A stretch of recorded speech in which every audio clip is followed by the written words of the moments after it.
Vis Pupa dhe bashkëshortja e tij Belina Pupa janë akuzuar për kultivim të një sasie të madhe kanabisi dhe ndërhyrje të paligjshme në rrjetin e energjisë elektrike.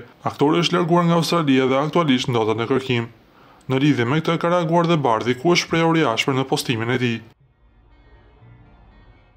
Po më vjen keq me lexu këtë lajm se je nga aktorët e mi të preferuar të fëmijërisë, por le të jetë si shembull ky që bota sillet.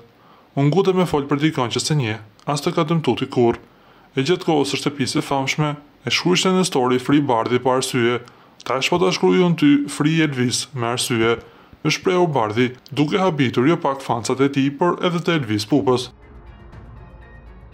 Me sa duket, Bardhi pas ka akoma hatërmbetje me Elvis Pupën, nga deklaratat që ai kishte përdorur për sa kohë Bardhi ishte pjesë e shtëpisë së famshme, ku ishte duke krijuar një lidhje dashurie me Sara Gjordanin.